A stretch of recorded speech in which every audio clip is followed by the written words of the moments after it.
ಲೋಕೋದ್ಧಾರಕ್ಕಾಗಿ ಯೇಸು ಮಹಾ ಬಲಿದಾನವಾದ ದಿನವೇ ಶುಭ ಶುಕ್ರವಾರ ಅಂತ ಹೇಳಿ ಮೆಥೋಡಿಸ್ಟ್ ಚರ್ಚ್ನ ಮೇಲ್ವಿಚಾರಕ ಶಾಂತಕುಮಾರ್ ಅವರು ಹೇಳಿದ್ರು. ಕೋಲಾರ ನಗರದ ಭಾರತೀಯ ಮೆಥೋಡಿಸ್ಟ್ ಚರ್ಚ್ನಲ್ಲಿ ಗುಡ್ ಫ್ರೈಡೆ ಹಿನ್ನೆಲೆಯಲ್ಲಿ ಶುಕ್ರವಾರ ಕ್ರಿಶ್ಚಿಯನ್ ಸಮುದಾಯದವರು ಸಾಮೂಹಿಕ ಪ್ರಾರ್ಥನೆ ಸಲ್ಲಿಸಿದರು. ಈ ವೇಳೆ ಪ್ರಾರ್ಥನೆ ನಡೆಸಿ ಮಾತನಾಡಿದಂತಹ ಮೆಥೋಡಿಸ್ಟ್ ಚರ್ಚ್ನ ಮೇಲ್ವಿಚಾರಕ ಶಾಂತಕುಮಾರ್, ಲೋಕೋದ್ಧಾರಕ್ಕಾಗಿ ಯೇಸು ಮಹಾ ಬಲಿದಾನ ಆದ ದಿನವೇ ಈ ಒಂದು ಶುಭ ಶುಕ್ರವಾರ. ಕ್ರಿಸ್ತನ ಅನುಯಾಯಿಗಳಿಗೆ ಮಹತ್ವದ ಹಬ್ಬ.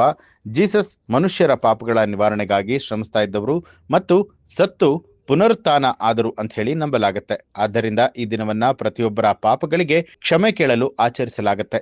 ಭಾರತದಲ್ಲಿ ಆಚರಿಸಲಾಗುವಂತಹ ಪ್ರಮುಖ ಧಾರ್ಮಿಕ ದಿನಗಳಲ್ಲಿ ಶುಭ ಶುಕ್ರವಾರ ಬಹಳನೇ ಅಮೂಲ್ಯವಾದದ್ದು.